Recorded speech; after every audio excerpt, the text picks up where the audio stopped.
tanda salib itu adalah doa yang paling sederhana. Maka saya sering katakan, kalau jenengan cuapek banget, malas berdoa sama sekali, buatlah tanda salib dengan tenang dan sungguh-sungguh. Dalam nama Bapa, rasakan sungguh-sungguh gerak tangan kita yang menyentuh dahi dan Putra dan Roh Kudus. Amin. Langsung loncat tidur, apa-apa.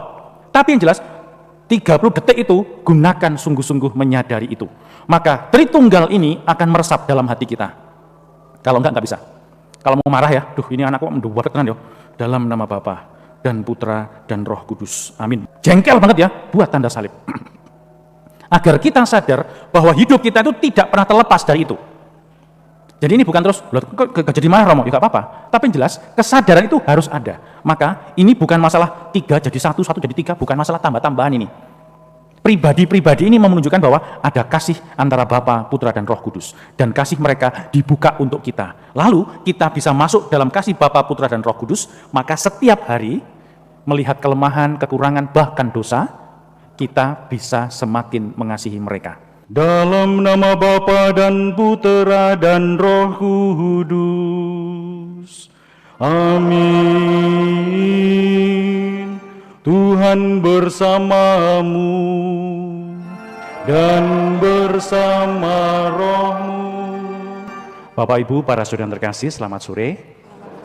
Berkah dalam. Hari ini kita merayakan rangkaian Paskah.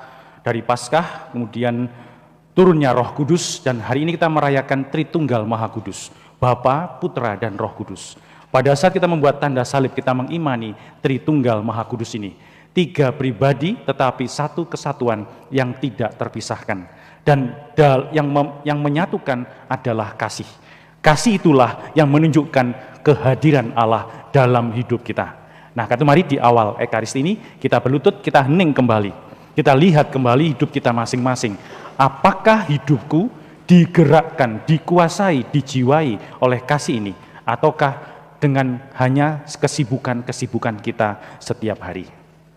Para saudara terkasih, jenengan di rumah yang berkeluarga atau yang belum berkeluarga tapi satu keluarga di rumah, apakah sering mengucapkan terima kasih kepada pasangan hidupnya? Ya, senyum itu berarti kadang-kadang, Romo.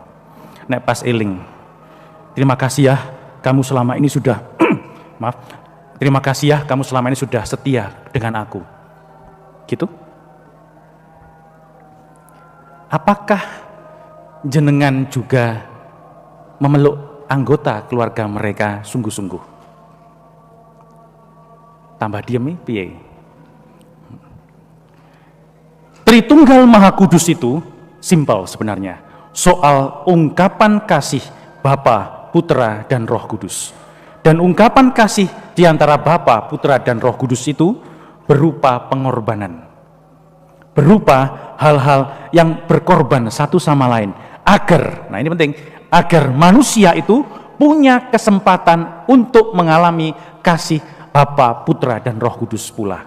Dengan harapan bahwa kita pun berbagi hal yang sama dengan orang lain, terutama anggota keluarga. Maka pertanyaan pertama tadi adalah, apakah jenengan sering atau selalu, mungkin tiap malam atau 2 hari sekali gitu mengucapkan, makasih ya Mah, makasih ya Pak, makasih ya Mas, sudah selama ini sudah sabar terhadap aku. Orang yang mampu menemukan rasa terima kasih sungguh-sungguh terhadap orang terdekatnya adalah orang yang mengalami kasih. Orang yang biasa marah-marah dan penuh hidupnya dengan keluhan, dia tidak atau kurang mengalami kasih. Nah, karena itu pasti kita juga akan terbatas dalam mengalami kasih Tritunggal ini. Dah, itu aja intinya. Mau saya katakan permenungannya itu aja. Jadi coba kita renungkan sekarang.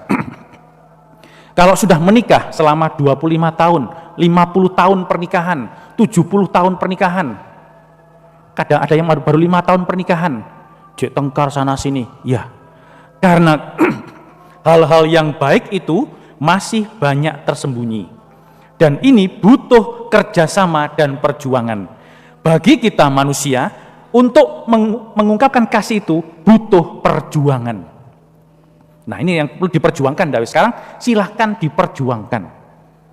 Berarti kalau saya masih kesulitan melihat hal yang baik dalam diri anggota keluarga saya, tiap hari marah-marah terus. Kalau semua udah tenang, tidur semua, baru iya ya, kok gini ya. Besok marah-marah lagi, ya ini perlu diperbaiki. Ada sesuatu yang miss gitu, ada sesuatu yang keliru gitu loh. Rumah harusnya menjadi komunitas di mana orang menemukan bahwa Allah itu hidup dalam diri masing-masing anggota keluarga. Selemah, seterbatas, punya banyak kekurangan apapun. Nah coba, ya jadi poin kedua adalah kasih itu perjuangan. Kalau tanpa perjuangan tidak pernah muncul kasih yang mengungkapkan Bapa, Putra, dan Roh Kudus. Yang kerap kali kita tanpa sadari kita buat dalam tanda salib. Maka tanda salib itu adalah doa yang paling sederhana. Maka saya sering katakan, kalau jenengan cuapek banget, malas berdoa sama sekali, buatlah tanda salib dengan tenang dan sungguh-sungguh. Dalam nama Bapa, rasakan sungguh-sungguh gerak tangan kita yang menyentuh dahi dan Putra dan Roh Kudus. Amin. Dah loncat tidur, apa-apa. Tapi yang jelas 30 detik itu gunakan sungguh-sungguh menyadari itu. Maka Tritunggal ini akan meresap dalam hati kita. Kalau enggak bisa. Kalau mau marah ya, ini anakku mendua tenan yo. Dalam nama Bapa dan Putra dan Roh Kudus. Amin. Marah wis. Jengkel banget ya, buat tanda salib. Agar kita sadar bahwa hidup kita itu tidak pernah terlepas dari itu. Jadi ini bukan terus, gak jadi marah Romo, ya gak apa-apa. Tapi yang jelas, kesadaran itu harus ada. Maka ini bukan masalah 3 jadi 1, 1 jadi 3, bukan masalah tambah-tambahan ini. Pribadi-pribadi ini menunjukkan bahwa ada kasih antara Bapa, Putra, dan Roh Kudus. Dan kasih mereka dibuka untuk kita. Lalu kita bisa masuk dalam kasih Bapa, Putra, dan Roh Kudus, maka setiap hari melihat kelemahan, kekurangan, bahkan dosa, kita bisa semakin mengasihi mereka. Maka ada doa sederhana untuk menghayati ini. Kalau jenengan jengkel banget, marah, dendam pada seseorang, belajarlah membayangkan wajah mereka. Maka saya selalu promosikan doa ini. Tuhan, berhenti untuk berdoa. Tuhan, tobatkanlah suamiku, tobatkanlah istriku, tobatkanlah orang tuaku, tobatkanlah anak-anakku. Berhenti. Karena mengharapkan pertobatan mereka itu hal yang sulit sekali. Maka yang bisa berubah siapa? Kita. Maka doanya diubah, di-switch, diputar doanya itu. Bukan Tuhan, ubah mereka dengan kasih-Mu, dengan rahmat Roh Kudus-Mu, dengan darah Kristus. Berhenti doa gitu, kalau saya. Berhenti berdoa agar orang lain, dunia sekitar kita berubah. Tapi berdoalah supaya kita digunakan oleh Tuhan sebagai agen perubahannya. Lalu doanya begini, kalau jengkel sama orang ya, poinnya adalah membayangkan wajahnya. Tuhan, berilah aku rahmat-Mu, agar aku semakin bisa menyayangi, bayangkan wajah orang itu. Ini enggak pakai bayar, gratis. Hanya butuh perjuangan. Ya, Tuhan, berilah aku kekuatan rahmat-Mu, agar aku bisa lebih menyayangi, lebih dibayangkan wajah orang yang mau diharapkan bertobat, berubah itu tadi. Tapi pertama-tama berhenti berdoa agar orang lain berubah. Dunia sekitar kita berubah. Terus mandek, gak usah berharap mereka berubah. Berhenti berharap perubahan itu. Tetapi ubahlah diri kita sendiri sebagai agen perubahan kasih itu. Maka doanya sudah kali ketiga saya katakan, doanya begini nih. Tuhan, iya aku mau. Gimana tadi ya? Ya wis. Tuhan, ubahlah aku. Kalau mau aku ditambah ya. Tuhan, ubahlah aku dengan kekuatan rahmat-Mu, agar aku bisa lebih menyayangi, dibayangkan wajah orangnya. Tuhan, ubahlah aku dengan rahmat-Mu, agar aku bisa lebih menyayangi, dibayangkan wajah orangnya. Coba mari kita hening dulu sejenak, kita renungkan hal ini, kita kembali berdoa bersama-sama dalam hati. Tuhan, ubahlah aku dengan rahmat-Mu, agar aku bisa lebih menyayangi. Marilah mewartakan misteri iman kita.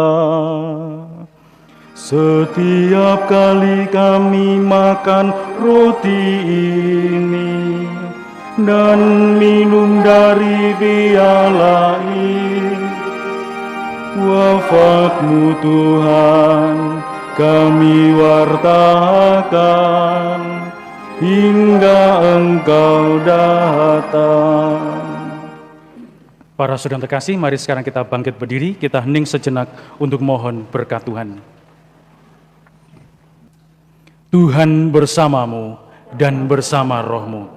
Saudara sekalian, hidup kita selanjutnya, anggota keluarga kita, dimanapun mereka berada, senantiasa dibimbing, dilindungi, dan diberkati oleh Allah yang Maha Kuasa, Bapa dan Putra dan Roh Kudus. Amin. Para saudara yang terkasih, dengan demikian Ekaristi Kudus kita telah selesai. Syukur kepada Allah.